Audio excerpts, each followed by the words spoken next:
All right, our next in our mental health series would be MST, which if you've claimed it, you know it means military sexual trauma.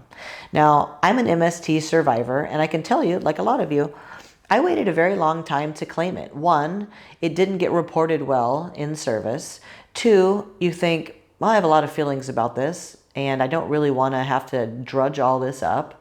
Or three, you're just thinking, they're not going to believe me, so why even bother after all these years? But I'm going to tell you right now, you're going to get a lot of closure by claiming your MST.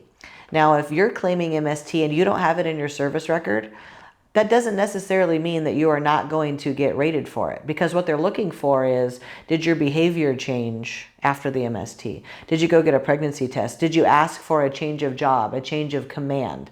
Did your performance slip? Did you suddenly start going to get seen for depression or anxiety? Do you have buddy letters? A lot of people who get assaulted, you end up telling somebody. If that somebody's still around, or your mom or dad or any friends you told, they can write a letter and they can help you provide evidence that it did happen to you. So definitely do not think it's not winnable, okay? So then let's talk about the exam.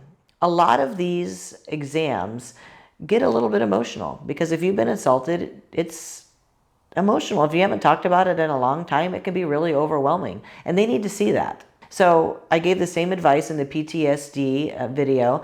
I listened to a song that brings tears to my eyes before I go in, because you could be having a great day on the day of this appointment, and it's going to be hard to go be emotional with somebody. So I like to connect to my feelings, and you want to be very candid with them what happened. So really solidify the story in their mind of what happened to you, how you felt then, and how you feel now. So how you feel now, for most people that have MST, a lot of people have interesting sexual behaviors or don't want to have sex. They have an inability to orgasm. They get ED. A lot of men, if you're claiming this, I've claimed this for a lot of men, you are not alone. A lot of men will question, like, let's say that you woke up with somebody doing something to you.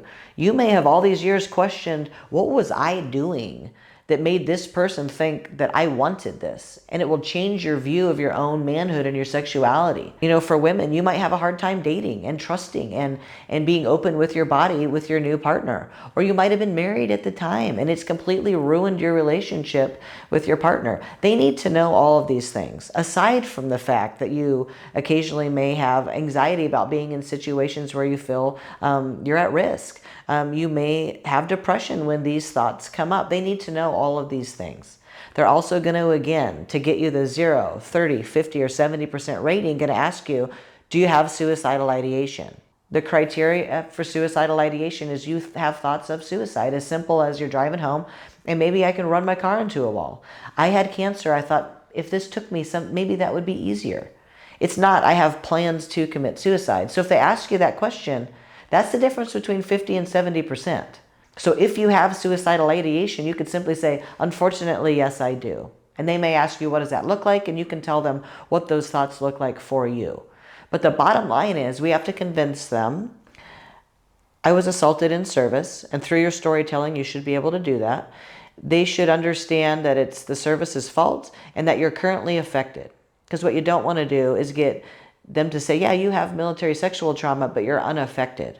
And you will look unaffected if you're not emotional. So just make sure that they see emotion from you. I wish you the best. I'm really proud of you for claiming this particular disability. From me to you, I know it's not easy. We'll be praying for you, but just know that it's the best 45 minutes or an hour you could possibly spend to get compensated for this disability.